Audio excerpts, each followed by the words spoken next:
Hi అండి. ఈరోజు recipe వచ్చేసి ఎగ్ ఆమ్లెట్ చేస్తున్నాను. టేస్ట్ చాలా బాగుంటుంది, అద్భుతంగా ఉంటుంది. ఈ విధంగా చేయండి. బౌల్లో కొంచెం అల్లం వెల్లుల్లి పేస్ట్ వేసుకుందాము. తర్వాత ఇందులోకి సన్నగా కట్ చేసిన పచ్చిమిర్చి సన్నగా కట్ చేసి వేసుకోండి. ఒక 2 వేస్తున్నాను. సన్నగా కట్ చేసి వేయండి. తర్వాత ఒక చిన్న ఉల్లిపాయ సన్నగా కట్ చేసి వేస్తున్నాను. ఇందులోకి సాల్ట్ వేసుకుందామండి. సాల్ట్ ఎప్పుడు కానీ చూసుకొని వేసుకోండి. ఒక 2 ఎగ్స్ తీసుకుంటున్నాను. కొంచెం కారం వేద్దామండి. 2 ఎగ్స్ కాబట్టి కొంచెం అంటే కొంచెం కారం వేస్తున్నాను.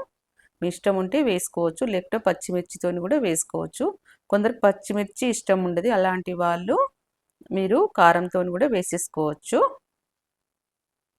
పప్పుచారు అన్నంలోకి ఈ విధంగా ఆమ్లెట్ వేసి టేస్ట్ చూడండి ఎంత బాగుంటుందో. మనకు పప్పుచారు చేసుకున్నప్పుడు ఇలాంటి ఆమ్లెట్ వేసుకొని తినండి, ఎంత అద్భుతంగా ఉంటుందో. రుచి మామూలుగా ఉండదు, ఇది అంత బాగుంటుందండి. స్టవ్ మీద ఒక ప్యాన్ పెట్టేసుకుందాము. వేడైన తర్వాత ఇందులోకి ఒక 1/2 టేబుల్ స్పూన్ ఆయిల్ తీసుకున్నానండి. 2 ఎగ్స్ కాబట్టి ఆయిల్ సరిపోతుంది.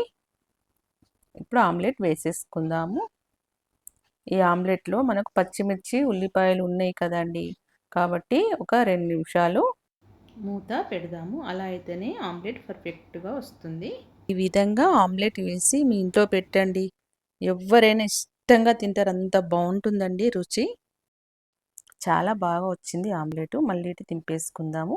పప్పుచారులోకి అంచున పెట్టుకొని తినండి, రుచి అద్భుతంగా ఉంటుంది. నెక్స్ట్ వీడియోలో కలుద్దామండి.